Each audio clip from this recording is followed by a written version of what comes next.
ان دونوں کے درمیان اب ٹھن چکی ہے. انیس قائم خانی اور عامر خان کے درمیان اب کیا معاملات ہوں گے وہ ذرا ایک بہت اہم ہے. دوسری طرف اہم معاملہ یہ ہے کہ یہ بات کسی سے بھی ڈھکی چھپی نہیں ہے کہ عامر خان کا جو ماضی رہا ہے اور جس طریقے سے ان کا جو متحدہ قومی موومنٹ کے کارکنان کو جس طریقے سے اس وقت کلیشز ہوتے تھے اور اس میں کتنے متحدہ قومی موومنٹ کے اس وقت کے لوگ مارے گئے اور آج وہی اسی کے ہی سربراہ بن کر بیٹھے ہیں. لیکن بہرحال اس پر بہت اہم نقطہ ہے. اچھا, اب اہم نقطہ یہ ہے کہ کراچی کی سیاست میں نے آپ کو گزشتہ ویلاگ میں بھی کہا تھا کہ بہت زیادہ تیزی آنے والی ہے. اس کی سب سے بڑی بات یہ ہے کہ ایک تو بلدیاتی الیکشن بہت قریب ہے اور اگلا سال کو ہی الیکشن کا سال اس لیے تصور کیجئے کہ سن 2023 کے اندر الیکشن ہونا ہے, 2021 بالکل ختم ہونے والا اور صرف 2022 رہ گیا ہے. کراچی شہر میں اب قبضے کی جنگ بہت تیز ہونے والی ہے. کراچی حیدرآباد کے اندر قبضے کی جنگ بہت زیادہ تیز ہونے والی ہے اور اس تیزی کے اندر یقینی طور پر یہ دو جماعتیں آپ ایک دوسرے کے دست و گریباں ہوگی اور ان کے درمیان کلیشز میں جیسے جیسے ایونٹس بڑھیں گے ان دونوں کے درمیان تصادم میں بھی اضافہ ہوتا جائے گا کیونکہ دونوں کا ووٹ بینک ایک ہی ہے اور دونوں کی چیزیں بھی ایک ہی ہے. اب یہ ہوا ہے کہ ایک بار پھر پی ایس پی یہ چاہتی ہے اور پی ایس پی کو کیونکہ کراچی شہر میں مہاجروں کی طرف سے ووٹ اتنا نہیں مل رہا ہے تو انہوں نے ایک بار پھر مہاجر کارڈ کھیلنے کی کوشش کی ہے. آئیے انیس قائم خانی کو ذرا سنتے ہیں. پریس کانفرنس کر رہے تھے, ہم نے تو بنایا ہے, تم نے اڈیالہ جیلیں کاٹی ہیں کیا, تم نے کیا جیلیں کاٹی ہیں کیا, حیدرآباد جیل کاٹی ہے کیا, یا صافی بیٹے میرے ساتھ جیل میں تھے, ہم نے جیلیں کاٹی ہیں یار, تم نے کس نام پر جیلیں کاٹی ہیں, ایم کیو ایم کے کارکنوں کے قتل کے الزام میں جیلیں کاٹی ہیں تم نے, ہم نے اپنی قوم کے نام پہ جیلیں کاٹی ہیں, 27 سال گھروں سے دور رہے ہیں. یہ ایم کیو ایم تمہارے ہے, تمہارے باپ کی ہے, ہماری ایم کیو ایم ہے, اگر ایم کیو ایم بھی ہے تو ہماری ایم کیو ایم. ایک دوسرا معاملہ یہ ہے کہ میں نے جس طریقے سے پہلے بھی کہا تھا کہ ان سب کی ڈوریں یا ان سب کے معاملات جس طریقے سے بھی ایک عام تاثر یہ پایا جاتا ہے کہ ان سب کو شاید اسٹیبلشمنٹ چلا رہی ہے اور جس طریقے سے انیس قائم خانی یہ کہہ رہے ہیں کہ ابھی میں آپ کو کلپ سناتا ہوں کہ جس میں وہ یہ کہتے ہیں کہ شاید لوگوں کا یہ خیال ہے کہ ان کا اسٹیبلشمنٹ سے ہاتھ ہٹ گیا ہے یا وغیرہ وغیرہ, تو اب وہ کس طرف جائے گا یہ بڑا اہم نقطہ ہے. سن 2022 کے اندر اور اس سال کے آخر تک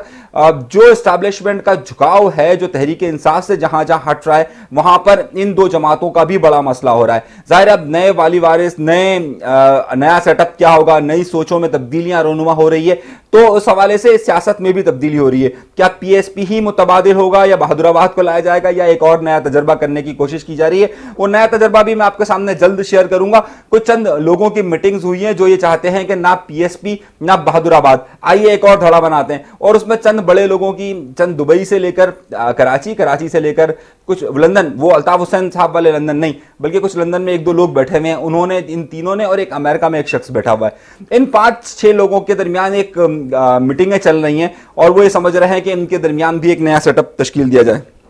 بہرحال اب ان دونوں کے درمیان جو ہے وہ متحدہ قومی موومنٹ پاکستان اور ان کے درمیان سخت جنگ و جدل کا اور بیانات کی حد تک ہی نہیں رہے گا, یہ معاملات بہت آگے تک بڑھنے والا ہے. پی ایس پی اور متحدہ قومی موومنٹ بہادر آباد کے درمیان جو ہے وہ دونوں یہ سمجھتے ہیں, دونوں میں سے خاص طور پہ بہادر آباد کا خیال یہ ہے, بہادر آباد میں جو عامر خان سوچ کے لوگ ہیں ان کا خیال یہ ہے کہ شاید اب اس معاملے کو ہمیں تیزی دینی چاہیے اور تیزی اس لیے دینی چاہیے کہ اب ان کی بقا کی لڑائی ہے. ایک دوسری بات اور بھی اس میں بہت زیادہ اہم ہے کہ آئندہ ظاہر سی بات ہے حیدرآباد میں انیس قائم خانی کا ایک بڑا اثر و رسوخ رہا ہے, ان کو یہ امید تھی کہ حیدرآباد کے اندر ان کو اچھی نشستیں ملے گی لیکن وہ متحدہ قومی موومنٹ پاکستان کو مل گئی. اب اس کی وجہ یہ ہے کہ وہاں پر اتنا زیادہ متبادل نہیں تھا, لیکن اب جس طریقے سے وہ الزامات دے رہے ہیں اور جس طریقے سے الزامات کا سلسلہ آگے شروع ہونے والا ہے اس میں نئی چیز بھی ایک بڑی اہم سامنے آنے والی ہے. چند لوگ جو کہ متحدہ قومی موومنٹ اس وقت الطاف حسین صاحب سے الگ ہو کر پی ایس پی میں گئے تھے اور کچھ لوگ جو متحدہ قومی موومنٹ بہادر آباد میں گئے تھے, ان میں سے ایک گروپ جو ہے وہ مکمل الگ ہو چکا ہے اور وہ الگ ہوا ہے. اس میں رضا ہارون صاحب ہیں, اس میں جو ہے وہ ڈاکٹر صغیر صاحب ہیں, اس میں بہت سارے لوگ ہیں. صحیح اسی طریقے سے بہادر آباد کا بھی ایک بہت بڑا گروپ ہے جو اس وقت الطاف حسین صاحب سے لگی کہ بہادر آباد میں گیا تھا, وہ بھی ایک الگ ہو رہا ہے. اب یہ لوگ آپس میں سب رابطوں میں اور اس ساری صورتحال کو دیکھتے ہوئے ایک نیا سیٹ اپ کا بھی سوچ رہے ہیں. دیکھیں 4 گروپ اس وقت 5 گروپ آپ اس وقت کام کر رہے ہیں. پی ایس پی ایک الگ معاملہ کر رہی ہے, عامر خان صاحب والا گروپ یعنی بہادر آباد والا گروپ ایک الگ کام کر رہا ہے, ایک گروپ ظاہر الطاف حسین صاحب لندن والا کام کر رہا ہے. الطاف حسین صاحب کی بھی ایک تقریر آئی ہے, اس پر میں اپنے اگلے ویلاگ میں بات کروں گا کہ اس تقریر کا اور اس وقت اسٹیبلشمنٹ کے کیا معاملات ہیں اس پر میں اپنے الگ ویلاگ میں بات کروں گا. لیکن میں کہنا جو آج کے ویلاگ کا مین سمرائز میں جو بات کرنا چاہتا ہوں وہ یہ کہ ان دونوں کے درمیان تعلقات انتہائی خراب ہیں. اور یہ تعلقات آگے چل کر مزید خراب ہوں گے اور یہ ووٹ بینک کو کاٹیں گے، کیونکہ اب پی ایس پی کا بھی خیال یہ ہے کہ وہ الطاف حسین پر زیادہ تنقید کرنے کے بجائے زیادہ مہاجر ووٹ کو اپنی طرف کھینچے، اور حیدرآباد اور بہادرآباد والوں کا بھی خیال یہ ہے کہ وہ مہاجر ووٹ کو اپنی طرف اٹریکٹ کرے اور جو الطاف حسین صاحب پر تنقید کی جا رہی ہے اس کو ایک طرف رکھے۔ حقیقی والا گروپ ایک طرف الگ موو کر رہا ہے، لیکن ان سب میں ابھی اتحاد کی کوئی امید، کوئی نوید نظر آگے نہیں آ رہی ہے۔ عامر خان صاحب کے متعلق ظاہر ہے اس وقت متحدہ قومی موومنٹ پاکستان جو اس وقت موجود ہے اس کے اکثر کارکنوں کا بھی وہی خیال ہے کہ جو کہ اس وقت انیس قائم خانی جو ذکر کر رہے ہیں، جو مہاجر ووٹر ہے اس کا بھی عامر خان کے متعلق زیادہ تاثر وہی ہے جو اس وقت انیس قائم خانی جس کا ذکر کر رہے ہیں۔ اب اس ساری صورتحال میں مسئلہ سارا یہ ہے کہ انیس قائم خانی جو بات کر رہے ہیں اور جس طریقے سے اب وہ مہاجر ووٹ پر کھیلنے کی کوشش کر رہے ہیں، کیا وہ اس میں کامیاب ہو سکیں گے یا نہیں ہو سکیں گے؟ میں آپ کو ایک اور بڑی پتے کی بات بتا رہا ہوں اور جو ایک بڑی اہم معلومات آپ کو دے رہا ہوں۔ ایک گروپ کافی ایکٹیو ہوا ہے، ان 5-6 گروپس کے علاوہ بھی ایک گروپ بہت زیادہ ایکٹیو ہوا ہے جو یہ کام کر رہا ہے یا جو کوشش کر رہا ہے کہ ان سب سے الگ ہو کر ایک الگ مہاجر شناخت پر ایک بات کی جائے۔ اس میں زیادہ تر نوجوانوں کا گروپ شامل ہے۔ اب مسئلہ سارا یہ ہے کہ لیکن وہ الیکشن کی طرف آنا نہیں چاہ رہا ہے، وہ الیکشن کی بات نہیں کر رہا، وہ ایک الگ چیز ہے۔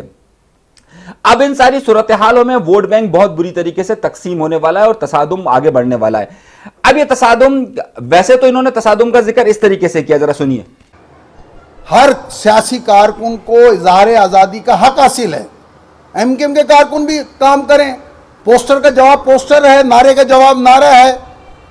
ہینڈ بل کا جواب ہینڈ بل ہے، الیکشن کا جواب الیکشن ہے۔ اگر آپ کو ووٹ پڑتے ہیں آپ جیت جائیں، ہمیں ووٹ پڑیں گے ہم جیت جائیں گے۔ لیکن یہ تصادم سے اس شکل میں نہیں رہے گا۔ اگر یہ معاملات آگے بڑھیں گے تو یہ تصادم کسی اور شکل میں بھی جائے گا۔ آج کے پورے ویلاگ کو سمرائز اگر میں کروں تو میں آپ سے کہنا یہ چاہتا ہوں کہ اس وقت جو صورتحال ہے اس میں آئندہ، کیونکہ بلدیاتی الیکشن بہت زیادہ قریب نظر آ رہے ہیں، ہو سکتا ہے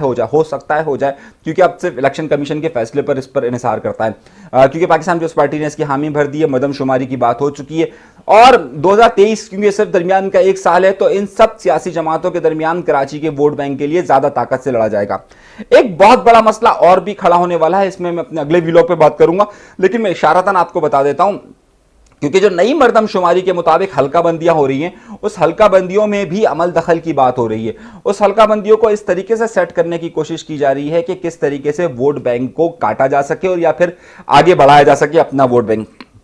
میں آپ کو اس حوالے سے پوری ایک تفصیلی رپورٹ اپنے آئندہ کے کسی ویلاگ میں دوں گا کہ نئی مردم شماری کے مطابق کس طریقے سے کراچی شہر کی یقینی طور پر نشستیں اگر آبادی کے حساب سے ہوتی ہے تو وہ بڑھ جانی چاہیے، لیکن وہ بڑھنے سے روکنے کی کوشش کی جا رہی ہے اور حلقوں کی تقسیم کو اس طریقے سے کیا جا رہا ہے کہ زیادہ سے زیادہ ووٹ بینک کو کاٹا جا سکے۔ اس پر میں پھر اپنے کسی ویلاگ میں بات کروں گا۔ آج کے ویلاگ کو سمرائز صرف کرتا ہوں اور سمرائز کرنے کا صرف نتیجہ یہ نکلتا ہے کہ عامر خان پر جو الزامات اس وقت پی ایس پی لگا رہی ہے، در حقیقت وہ مہاجر ووٹروں کے ذہن میں بھی یہی سارے الزامات موجود ہیں۔ دوم یہ کہ ان دونوں سیاسی جماعتوں کے درمیان، ان دونوں گروہوں کے درمیان جو ہے وہ تصادم کے آگے امکانات زیادہ بڑھتے جا رہے ہیں۔ جو انیس قائم خانی صاحب کہہ رہے ہیں کہ ہم باغی نہیں ہیں، ہم باغی ہیں، ہم غدار نہیں ہیں، لیکن بہرحال یہ ان کا پرسپیکٹو ہے، عوامی پرسپیکٹو کچھ اور ہے جس میں ان کو شاید غداری تصور کیا جا رہا ہے زیادہ سوچ کے ساتھ، لیکن اور جو متحدہ قومی بہادرآباد ہے وہ یہی پلانٹ کرنے کی کوشش کر رہی ہے کہ یہ غدار ہے۔ اب اس ساری صورتحال کو سمرائز کرنے کا نتیجہ صرف یہ نکل رہا ہے کہ ذرا سا احتیاط، ذرا سا محتاط، مختلف گروہ آئندہ دنوں میں اپنے کراچی کے شہر کے اندر سیاسی اثر و رسوخ کے لیے ایک دوسرے کے دست و گریباں ہونے والے ہیں۔ بہت ساری پرانی فائلیں کھلنے والی ہے، بہت سارے نئے چیپٹرز کھلنے والے ہیں۔ اپنا بہت زیادہ خیال رکھیے گا۔ کراچی شہر کے لیے انیس منصوری کو سنتے رہیے گا۔ اپنا بہت زیادہ خیال رکھیے۔ انیس منصوری کو دیجیے اجازت۔ اللہ نے کے بعد